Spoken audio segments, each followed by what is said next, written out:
Thrissur medical കോളേജിലേക്ക് അത്താണി മേൽപ്പാലം വഴി കടന്നുപോകുന്ന പാതയിലൂടെയുള്ള യാത്രയിൽ കുളിർമ പകരാൻ ഒട്ടേറെ തണൽ മരങ്ങളുണ്ട്. മാവും പൂമരവും മട്ടിമരവും ഉൾപ്പെടെ ഇക്കൂട്ടത്തിലുണ്ട്.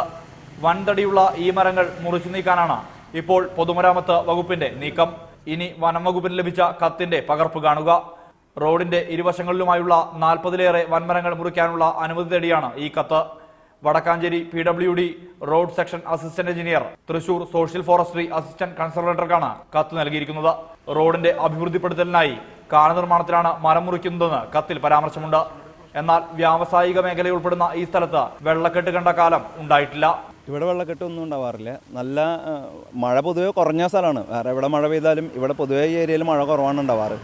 പിന്നെ റോഡ് വികസനവുമായി ബന്ധപ്പെട്ടിട്ട് ഇവിടെ റോഡിൻ്റെ ഇരുവശവും വീതി കൂട്ടേണ്ട പ്രശ്നമില്ല. ഉള്ള റോഡ്, എക്സിസ്റ്റിംഗ് റോഡ് ടാർ ചെയ്ത് ശരിയാക്കുക മാത്രമേ വേണ്ടൂ.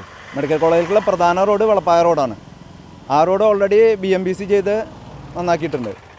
ഇതൊരു റോഡ് പ്രധാനം തന്നെയാണെന്ന് ഒരിക്കലും ഏറ്റവും പ്രധാന റോഡ് യൂണിവേഴ്സിറ്റി റോഡും വളപ്പായ റോഡാണ്.